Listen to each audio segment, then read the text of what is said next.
열왕기하 15장 1절부터 12절까지 말씀 우리 함께 교독하겠습니다.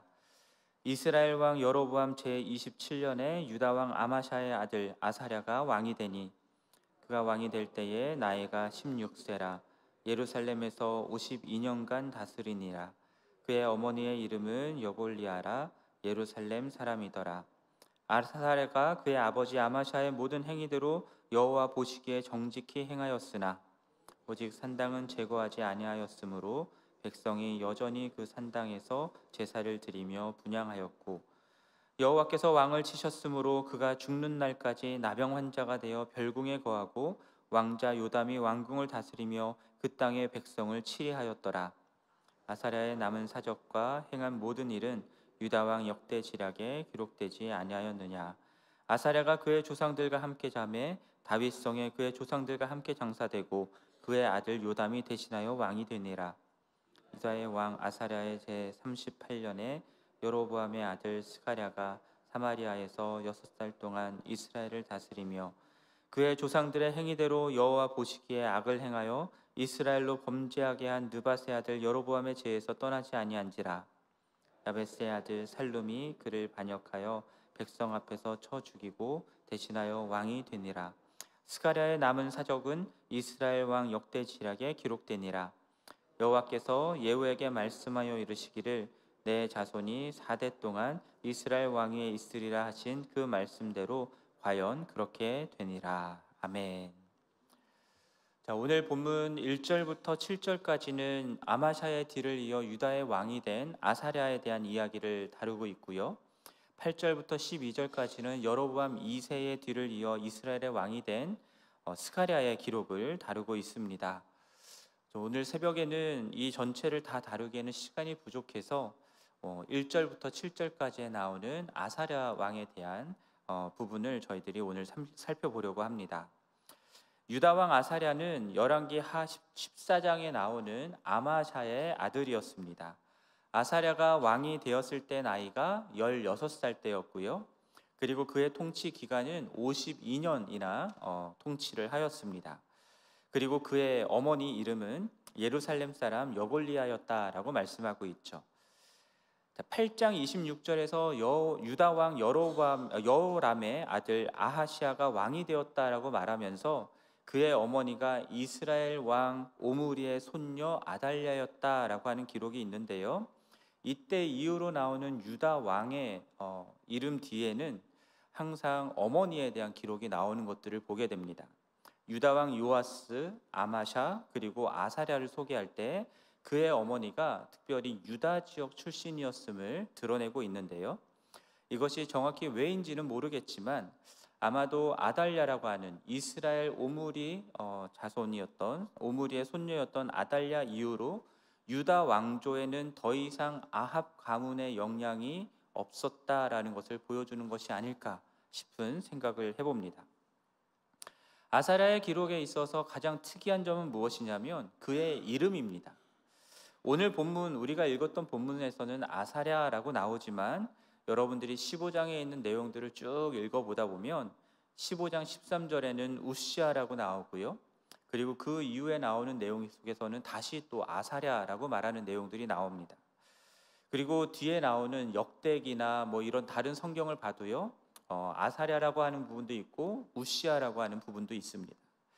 왜 이렇게 다르게 불리는지에 대해서도 명확히는 알 수 없지만 동일 인물이다라는 것을 여러분들이 기억해 주면 좋을 것 같습니다. 유다 왕 아마샤에 대한 배경 설명은 이 정도로 나오고요. 3절과 4절 말씀을 보면은 이 아사랴에 대한 평가가 나옵니다. 그의 아버지 아마샤의 모든 행위대로 여호와 보시기에 정직히 행했지만 산당은 제거하지 않아서 백성이 여전히 산당에서 제사를 드리고 분향하였다라는 말씀을 하고 있습니다. 여러분들이 열왕기도 그렇고 역대기도 그렇고 항상 왕들의 표준, 기준이 되는 사람이 누구냐면 다윗 왕이죠. 여호와 보시기에 정직히 행한 것의 기준은 항상 다윗 왕인데, 그런데 오늘 본문 속에서는 아마샤를 기준으로 삼고 있습니다. 그럼 아사랴의 아버지 아마샤는 또한 어떻게 평가되고 있는가를 보면요, 14장 3절 4절에 나오는데, 아마샤는 여호와 보시기에 정직히 행하기는 했지만 그의 조상 다윗과는 같지 않았고 그의 아버지 요아스가 행한 대로 다 행하였으나 오직 산당은 제거하지 않아서 백성이 여전히 산당에서 제사를 드리며 분향하였다라는 말씀을 하고 있습니다. 아마샤의 경우도 그의 아버지 요아스가 기준이 되고 있음을 보게 됩니다. 열왕기하 12장에 나오는 요아스에 대한 말씀을 보면은 아마샤의 아버지 요아스 역시 제사장 여호야다가 그를 교호하는 모든 날에는 여호와 보시기에 정직하게 행하였지만, 그리고 성전을 수리하고 보수하는 일들도 단행을 했지만, 그러나 산당을 제거하지 아니하여서 백성이 여전히 산당에서 제사를 드리고 분향하였다라고 말씀하고 있습니다. 모두 다 나름으로는 여호와 보시기에 정직히 행하였다라고 하는 평을 듣고 있지만 다윗 왕에게 미칠 만큼의 정직히 행하는 일들은 하지 못했고요. 그리고 계속해서 반복해서 나오는 것처럼 산당을 제거하지 않아서 백성들은 여전히 산당에서 제사를 지내고 분향하고 있었다라는 것을 말씀하고 있습니다. 늘 궁금한 것처럼 왜 도대체 이 산당이라는 것은 제거를 하지 못하는 것일까라고 하는 질문이 생기는데요. 여러분 알다시피 본래 이스라엘 백성들, 유다 백성들은 제사를 지내려면 어디를 가야 됩니까? 성막 또는 성전으로 나아가야 했습니다. 그곳으로 나아가서 여호와 하나님께서 하나님이 정하신 율법을 따른 그런 제사를 드려야만 했던 것이죠. 그런데 산당이라고 하는 것은요, 하나님이 이스라엘 백성들에게 주신 제사의 장소가 아니었습니다. 그것은 가나안 족속들이 우상 숭배하던 장소였고요. 그래서 하나님이 가나안 땅을 정복할 때에 이 산당들을 파괴할 것을 명령을 하셨었습니다. 하지만 가나안 정복 자체가 불완전했죠. 가나안 거민들을 완전히 쫓아내지를 못했었고요. 따라서 그들의 영향을 받아서 이스라엘 백성들 또한 가나안 거민들이 우상 숭배하던 산당을 가지고 산당에서 제사를 드리고 분향하는 일들을 했던 것입니다.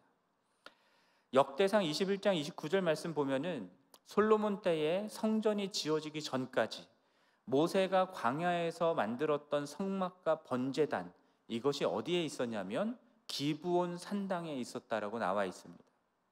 그만큼 산당이라고 하는 것은 여호와 하나님께 제사를 드리고 섬기는 데 있어서 성전이 세워지기 전까지 중요한 장소처럼 쓰여지기도 했지만 하나님께서 딱히 정한 장소는 아니었다라는 것이죠.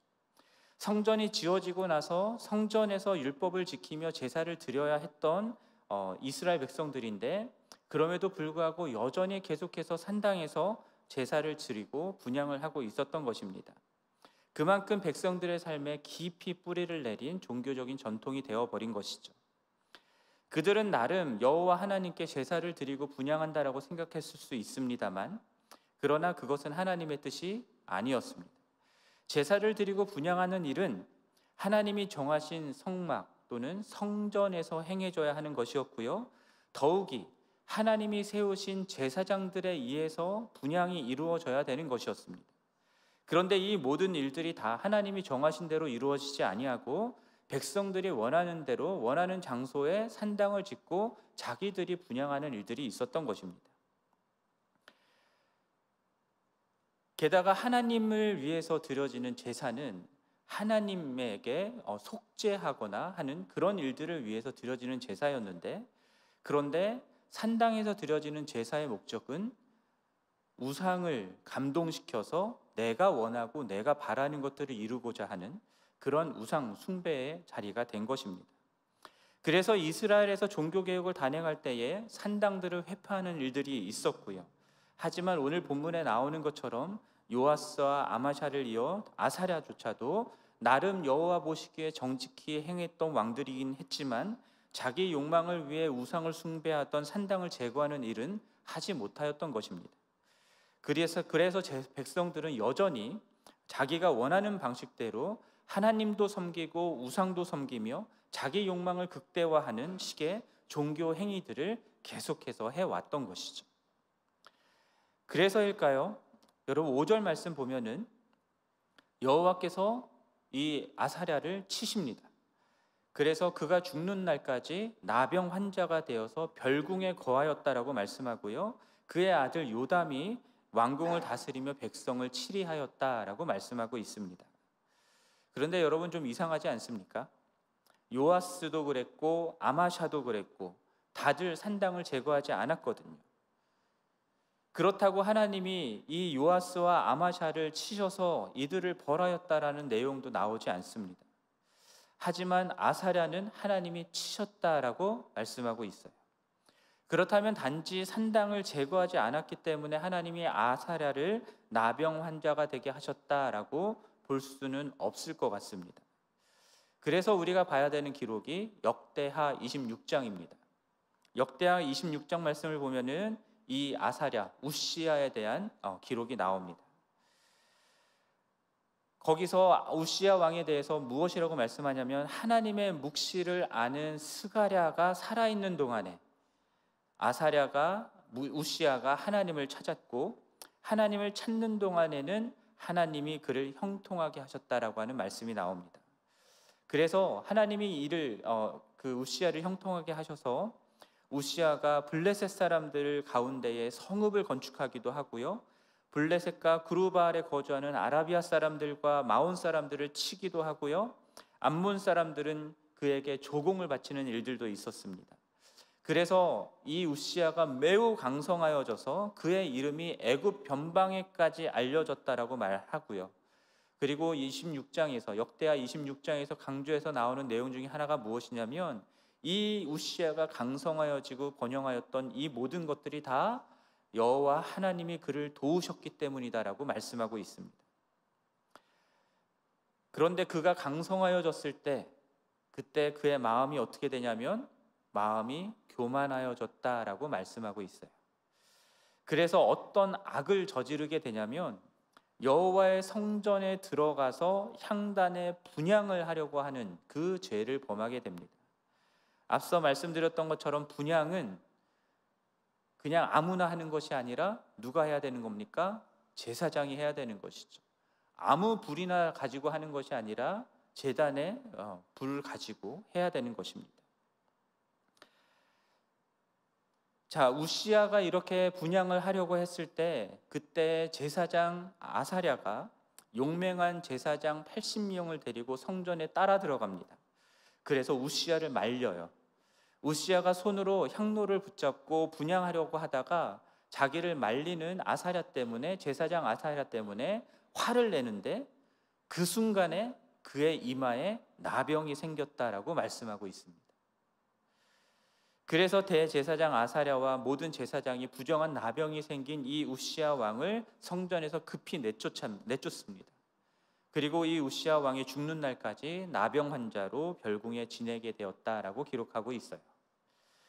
결국 그가 나병을 얻게 된 이유는 열왕기하 15장에서 말씀하는 것처럼 하나님께서 치셨기 때문인데 그것이 산당을 제거하지 않아서였기 때문이라기보다는 마음이 교만하여져서 성전에서 분향을 하려고 하였기 때문이다라는 것을 우리가 알 수 있습니다. 열왕기하 15장에서는 이 모든 것들을 생략하고 하나님이 그를 쳐서 나병 환자가 되었다라는 것만을 언급하고 있어요. 어제 본문 말씀을 통해서도 우리가 살펴보았던 것이긴 한데 아마샤도 똑같이 마음이 교만하여져서 우를 범하게 되죠. 그의 아들 아사랴도 지금 똑같은 교만한 마음 때문에 하나님의 징계를 받게 된 것입니다. 아사랴가 하나님의 그 놀라운 도우심으로 나라가 강성하여졌을 때 그의 마음은 교만하여졌고 그래서 스스로 분향하려고 하는 죄악을 범했다라는 거죠. 여러분, 나라가 강성해진 것, 그래서 마음이 교만해지는 것, 그리고 스스로 분향하려고 하는 것, 이것들이 서로 어떻게 연결이 되는 것일까요? 여러분, 성경이 말하고 있는 교만은 무엇입니까? 내가 스스로 하나님과 같이 되고자 하는 것입니다. 하나님의 자리에 내가 올라서서 하나님 대신에 내가 모든 것들을 하는 것, 그것을 교만하다라고 얘기를 합니다. 나라가 강성해지니까 내가 내 능력으로 이 강성함을 이룬 것 같아지는 거죠. 그래서 누구를 높입니까? 나 스스로를 높이는 겁니다. 어디까지 높아집니까? 하나님의 자리까지. 그래서 내 스스로가 하나님이 되려는 것입니다. 이것을 교만이라고 부르는 것이죠. 마음이 교만해지니까, 내가 하나님이니까, 그러니까 그 다음 순서는 무엇입니까? 하나님이 정하신 대로, 여호와 하나님이 정하신 대로가 아니라 내 맘대로 하겠다라는 겁니다. 하나님을 섬기는 것조차, 하나님께 예배드리는 것조차 하나님이 정해주신 대로가 아니라 내 맘대로 하겠다라는 겁니다. 내 방식대로 하겠다라는 겁니다. 그래서 하나님이 정하신 거룩한 제사장을 통해서가 아니라 내가 스스로 분향을 하겠다라는 것까지 가는 것이죠. 여러분, 어떤 방식으로 하든 누가 분향을 하든 하나님만 섬기면 되는 거 아닙니까? 그렇게 생각하십니까? 아닙니다. 그렇게 생각하시면 큰일 납니다. 그렇게 생각하는 것 자체가 마음이 교만해졌다라는 증거입니다. 교만한 마음으로 하나님께 불순종하며 내가 원하는 대로 내 맘대로 하나님께 예배드리고 섬기는 것, 그것은 하나님을 섬기는 것이 아니라 우상 숭배입니다. 분향하는 것 자체가 중요한 게 아니죠. 하나님이 주신 말씀에 전심으로 순종하고자 하는 것이 중요한 것입니다. 여러분, 아담과 하와가 선악을 알게 하는 나무의 열매를 따먹게 된 것도 마음이 교만해져서입니다. 하나님이 하나님과 같이 되고자 하는 그 마음의 욕망을 뱀이 유혹해서 건드리자 하나님의 말씀은 저버리고 내가 보기에 좋은 선악을 알게 하는 나무의 열매를 따먹은 것입니다. 하나님이 안 된다라고 말씀하신 것보다 하나님같이 되고자 하는 내 욕망이 더 커졌기 때문에 하나님께 불순종하게 된 것이고, 그것이 그 마음의 중심에 교만이 있었던 것입니다. 선악을 알게 하는 나무의 열매를 따먹지 말라고 하는 말씀은 창조주이신 하나님과 하나님의 형상으로 지음받은 인간, 피조물을 구별하는 하나의 경계선이었습니다. 그런데 교만한 인간은 그 경계선을 넘어서 내가 스스로 하나님이 되고자 하는, 피조물이 아니라 창조주 하나님의 자리까지 올라가고자 하는 그런 교만한 마음으로 하나님의 말씀에 불순종했던 것이죠. 그래서 여러분, 우리들이 신앙생활을 하면서 중요한 것이 무엇이냐면 누가 하나님이냐를 아는 겁니다. 여러분, 여호와 하나님은 하나님이시고요, 우리는 인간입니다. 하나님을 예배하고 섬긴다라고 하는 것은 달리 표현하면 누가 왕이신지를, 누가 하나님이신지를 아는 거고 인정하는 것입니다. 누가 다스리는 분이신 것을 아는 것이죠. 그렇기 때문에 하나님을 왕으로 인정하고 하나님을 하나님의 자리에 모시고 하나님만을 높이고 우리는 그 앞에 엎드려 예배하는 존재라는 것을 인정하는 것이, 그것이 예배입니다. 어떤 면에서 매 주일마다 우리가 이 자리에 나와서 예배드리는 것도 그렇고요, 여러분들이 이 자리에 나와서 매일 새벽에 새벽 기도를 드리는 것도 마찬가지입니다. 여러분, 이 자리에 나와서 하나님은 하나님이시고 나는 인간입니다라는 사실을 확인하셔야 됩니다. 그것을 다시금 고백하고 인정하셔야 되는 것이죠. 예배의 자리에 나와서 예배의 형식을 갖추고 예배를 드리기는 하는데 여전히 내 삶은 내 방식대로, 예배도 내 뜻대로, 내 욕망을 위해서 예배를 드리고 있다고 한다면 그것은 아사랴처럼 하나님의 말씀대로가 아니라 자기 맘대로 분향하려고 하는 그러한 죄악을 저지르고 있는 것일 수 있고요, 우상 숭배일 수 있다라는 겁니다. 그래서 사무엘상에서 말씀하는 것처럼 순종이 제사보다 나은 것입니다. 듣는 것이, 하나님의 말씀을 청종하는 것이 순양의 기름보다 나은 것입니다. 거역하는 것은 우상에게 절하는 것과 같다라고 말씀하고 있잖아요. 교만한 마음으로 불순종하면서 형식적으로만 예배드리는 거, 내 마음대로 예배드리는 거, 내 방식대로 예배드리는 거, 우상 숭배라는 겁니다. 예배만이 아니라 우리들의 삶도 마찬가지입니다. 교회도 마찬가지입니다. 가정도 마찬가지고 사업도 마찬가지입니다. 이 모든 것들을 우리에게 허락하시고 이끌어 가시는 분이 하나님이시다라는 것을 우리가 인정한다면 그렇다면 그 모든 것들을 이루어 나가는 방식에 있어서도 하나님의 방식대로, 하나님의 뜻대로 해야 되는 것이죠. 내 마음대로, 내 생각대로, 내가 원하는 대로가 아니라 하나님의 방식대로 이루어야 하는 것입니다. 만약 그렇지 않다고 한다면 그 모든 마음, 모든 행위들의 이면에는 내가 하나님이 되고자 하는 교만한 마음이 있다는 사실을 우리가 알아야 할 것입니다. 잠언에서 말씀하는 것처럼 교만은 무엇입니까? 패망의 선봉이고 거만한 마음은 넘어짐의 앞잡이가 됩니다. 하나님의 심판을 피할 수 없다라는 겁니다. 교만한 마음으로 스스로 분향하고자 했을 때 아사랴 우시야 왕은 하나님의 심판으로 나병을 얻게 된 것이죠. 여러분, 우리가 늘 기억해야 하는 것, 이것을 기억할 수 있었으면 좋겠습니다. 하나님은 하나님이시고 나는 인간일 뿐이다. 우리 삶의 모든 것들은 다 하나님의 은혜인 것이다. 이것을 우리가 잊지 않았으면 좋겠습니다. 우리의 죄된 본성은 늘 우리를 교만하여서 하나님과 같이 되게 합니다. 그 마음을 공격하여서 교만으로 넘어뜨리고자 하는 것이 사단의 전략이고요.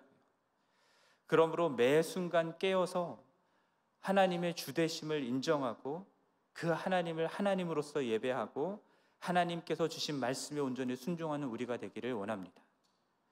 교만한 마음을 버리고 겸손히 그 하나님을 하나님 되게 주님으로 모시고 섬기는 그런 우리가 될 때에 온 세상 주인 되신 하나님이 모든 사람들에게 증거될 것이고 온 땅 가운데 높임을 받게 될 것이라 믿습니다. 우리와 우리 교회를 통해서 이러한 일들이 이 땅 가운데 온전하게 이루어지기를 주님의 이름으로 간절히 축원합니다. 함께 기도하겠습니다. 하나님 아버지, 오늘 아사랴 왕의 말씀을 통하여서 이 기록을 통하여서 하나님, 그가 나병을 얻게 된 이면에 교만이 있었음을, 스스로 하나님과 같이 되고자 하여 분향하려고 하였던 죄악이 있었음을 살펴보았습니다. 하나님, 우리도 하나님을 예배하고 하나님을 섬긴다 하면서 여전히 내가 주인이 되고 내가 하나님이 되어서 내 마음대로, 내 뜻대로, 내 욕망대로 행하고자 하는 것들이 있지는 않은지 늘 돌아볼 수 있게 도와주시고, 회개하고 다시금 하나님을 하나님의 자리에 모시고 우리는 우리의 자리인 하나님 앞에 엎드릴 수 있도록 도와주시옵소서. 이 모든 말씀 우리 주 예수 그리스도의 이름으로 기도드립니다. 아멘. 하늘에 계신 우리 아버지여, 이름이 거룩히 여김을 받으시오며 나라가 임하시오며 뜻이 하늘에서 이루어진 것 같이 땅에서도 이루어지이다. 오늘 우리에게 일용할 양식을 주시옵고 우리가 우리에게 죄 지은 자를 사하여 준 것 같이 우리 죄를 사하여 주시옵고 우리를 시험에 들게 하지 마시옵고 다만 악에서 구하시옵소서. 나라와 권세와 영광이 아버지께 영원히 있사옵나이다. 아멘. 계속해서 기도하시고 돌아가시겠습니다.